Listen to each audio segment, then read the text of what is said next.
Hey, good morning, everybody. It's Jerry.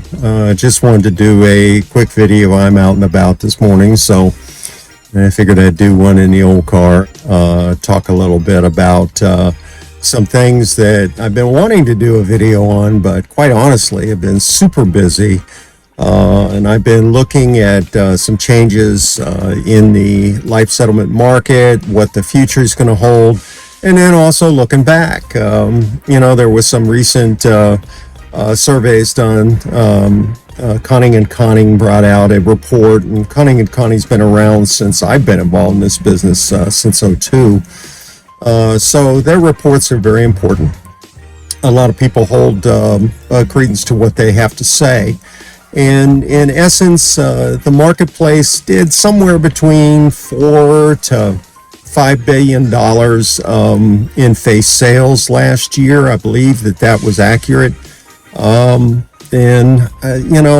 have to dig into that a little bit further because I don't think the 2023 numbers have come out. I think these are still numbers that are dragging into 2022, and I will confirm that. But again, those numbers are coming from Lisa. They're coming from other groups that have put numbers out there, and they're basically mirroring each other. They're off by a little bit here and there, so they didn't completely copy everybody's numbers and what's going on in that environment.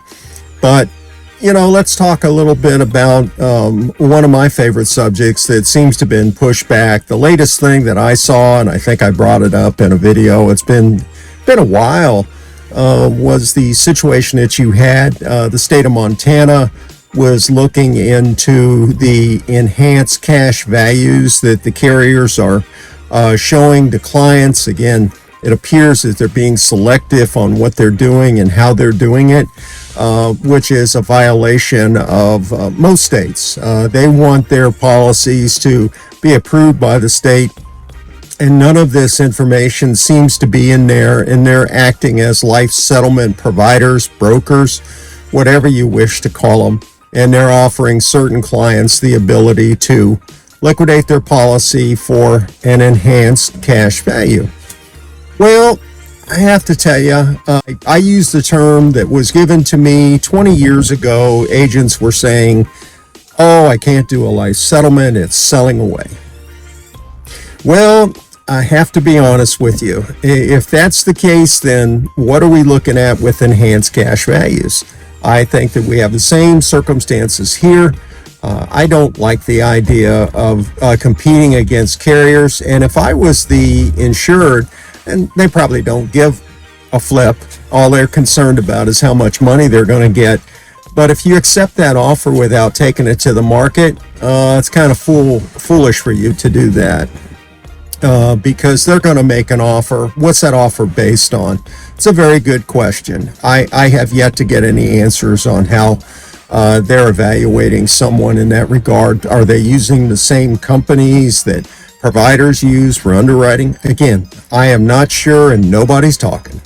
Okay? So that's one of the things. I haven't really seen any update on that, and Lisa was doing some stuff on that.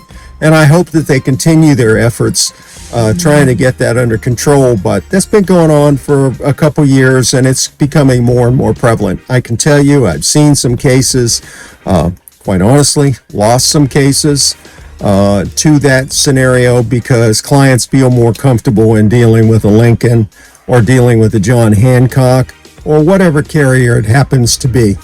So on that note, let's kind of move forward to what does 2024 look like? Very difficult answer to kind of run through with that. And the reason I say it's difficult is that our business is tied to the economy. And I see all this conflicting information. People are saying the economy is great. Jobs are being created. And then I see, 12,000 people are being laid off from UPS. I see thousands of people laid off from tech companies. What are we doing? What are we replacing these jobs with? Are they lower paying jobs? I would sit here and probably say so. Isn't that the American way? If we can hire somebody cheaper, let's do it. Okay, let's not pay employees for what their true value is. Now, with all of that, how does that impact us? Well, interest rates, they say inflation is under control. I don't believe it.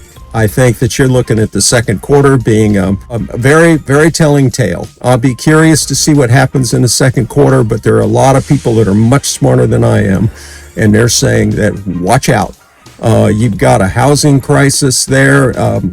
Basically, commercial real estate is going to be awash with about $1 trillion worth of bad debt there.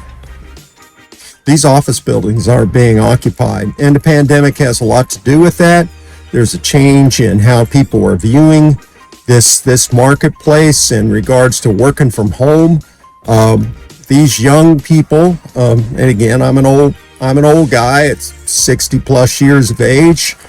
I went to an office, and it was expected that I went to an office. But nowadays, you can work remotely, and some of these jobs you can. And people are starting to realize, why am I spending all this money and time going to an office when I can do the same thing at home?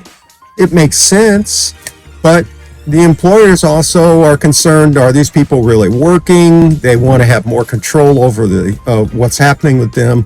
Certainly understand that too, okay? Again, how many employees have I been involved with in my career that you got to motivate them. You got to be in their face to get things done. It's easy to get distracted in this world, especially in this world. There are so many things that can definitely distract you. So with me saying that, so what's my viewpoint on this? Bottom line is, get your cases in as soon as possible.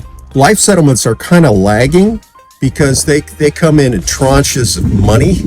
And these tranches, of course, if things start to go sideways on it, those tranches won't be available to purchase policies.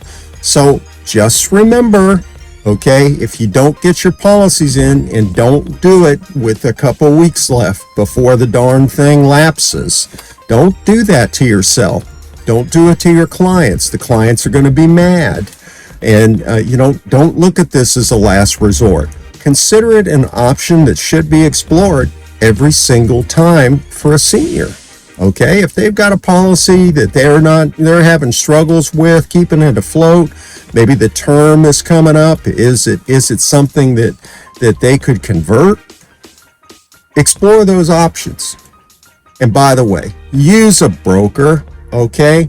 Don't go direct to the provider. Always remember, providers are paid for, and their decisions are made on buying policies as cheaply as possible. I won't go into the details of how I know these things, but let's just say that marketplace definitely will not pay you as much. Use the leverage of a broker. Be smart about it. Trust but verify. Make sure that the decisions that you make with your broker, you are aware of what's going on, and transparency is key to whatever is happening. Trust but verify everything that goes on in that transaction. Guys, I appreciate your time. We'll talk to you again soon. Bye now.